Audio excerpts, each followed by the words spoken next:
cette vidéo, nous allons voir comment faire un recours contre une décision de rejet de l'OFPRA et comment se passe une audience à la CNDA. Dans les jours suivant votre audition à l'OFPRA, vérifiez votre courrier régulièrement à votre adresse de domiciliation ou sur le portail Internet pour vérifier si une décision a été prise. Il est important de conserver l'enveloppe de la décision OFPRA. Sur cette enveloppe figure le numéro de la poste et c'est avec ce numéro que vous pouvez compter le début du délai. La CNDA est la Cour nationale du droit d'asile. C'est le seul tribunal où vous pouvez contester la décision de l'OFPRA. Le recours doit être déposé dans un délai d'1 mois maximum à partir du jour où vous recevez la décision. L'adresse, greffe de la CNDA au 35 rue Cuvier, 93 558 Montreuil-Cedex ou bien par fax au 01 48 18 44 20.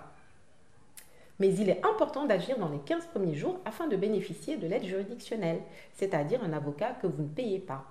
Pour obtenir l'aide juridictionnelle, il faut faire la demande auprès de la CNDA par écrit et en français. Vous devez joindre la copie de la décision de rejet de l'OFPRA, la copie de votre attestation de demande d'asile à l'adresse Bureau d'aide juridictionnelle BAJ de la CNDA, 35 rue Cuvier, 93 558 Montreuil-Cedex-sous-Bois, ou bien l'envoyer par fax au 01 48 18 43 11. Vous pouvez choisir un avocat qui accepte d'être l'AJ. Dans ce cas, il faut envoyer la lettre d'acceptation signée par l'avocat au bureau de l'aide juridictionnelle de la CNDA. Si vous n'avez pas d'avocat, c'est le bureau d'aide juridictionnelle qui en désignera un pour vous. Vous recevrez 2 courriers au bureau d'aide juridictionnelle de la CNDA. Une première lettre d'enregistrement de votre demande, puis une deuxième lettre d'acceptation avec les coordonnées de votre avocat. Téléphonez-lui tout de suite pour prendre un rendez-vous et préparer le recours avec lui. Pour préparer le recours, présentez à l'avocat qui vous aide la copie de votre dossier OFPRA, le compte-rendu de l'entretien transmis par l'OFPRA, la décision de rejet de l'OFPRA, l'enveloppe de cette décision et tous les documents que vous avez. Il faudra patienter plusieurs semaines, voire plusieurs mois pour l'audience à la CNDA. Pendant ce temps, vous pouvez renouveler votre attestation de demande d'asile si elle arrive à échéance. Cela n'est malheureusement pas possible si vous êtes issu d'un pays qui se trouve dans la liste des pays d'origine sûre ou si vous êtes en réexamen. Dans ces cas, vous ne pouvez pas renouveler votre attestation de demande d'asile ou vous pouvez à tout moment recevoir une obligation de quitter le territoire, OQTF, avec le risque d'être renvoyé dans votre pays d'origine avant d'avoir vu le juge à la CNDA.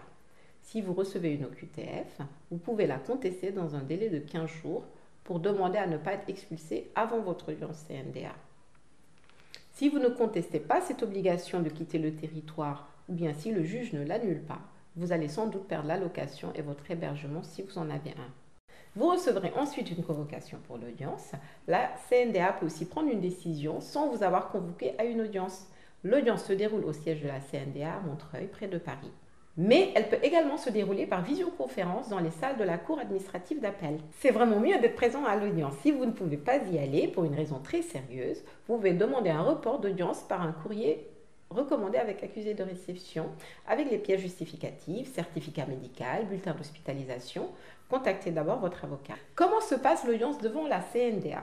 Vous avez droit à un ou une interprète qui sera automatiquement dans la langue mentionnée lors de l'enregistrement de votre demande d'asile.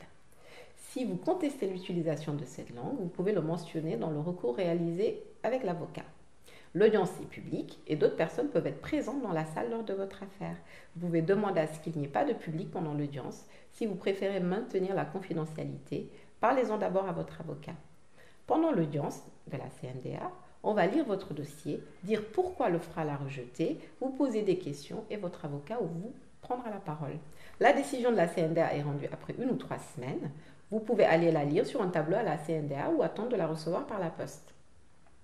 Si la CNDA annule la décision de l'OFPRA et vous accorde le statut de réfugié ou la protection subsidiaire, la préfecture doit vous donner un récépissé de 6 mois. Si la CNDA rejette votre recours, vous recevrez une décision de rejet.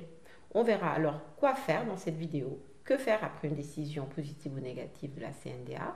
Comment et pourquoi faire un réexamen? C'est ici. Il est possible qu'une décision d'obligation de quitter le territoire français vous soit délivrée par la préfecture très rapidement après le rejet de la CNDA. Nous verrons dans la vidéo qu'est-ce qu'une OQTF et que faire ici. À bientôt!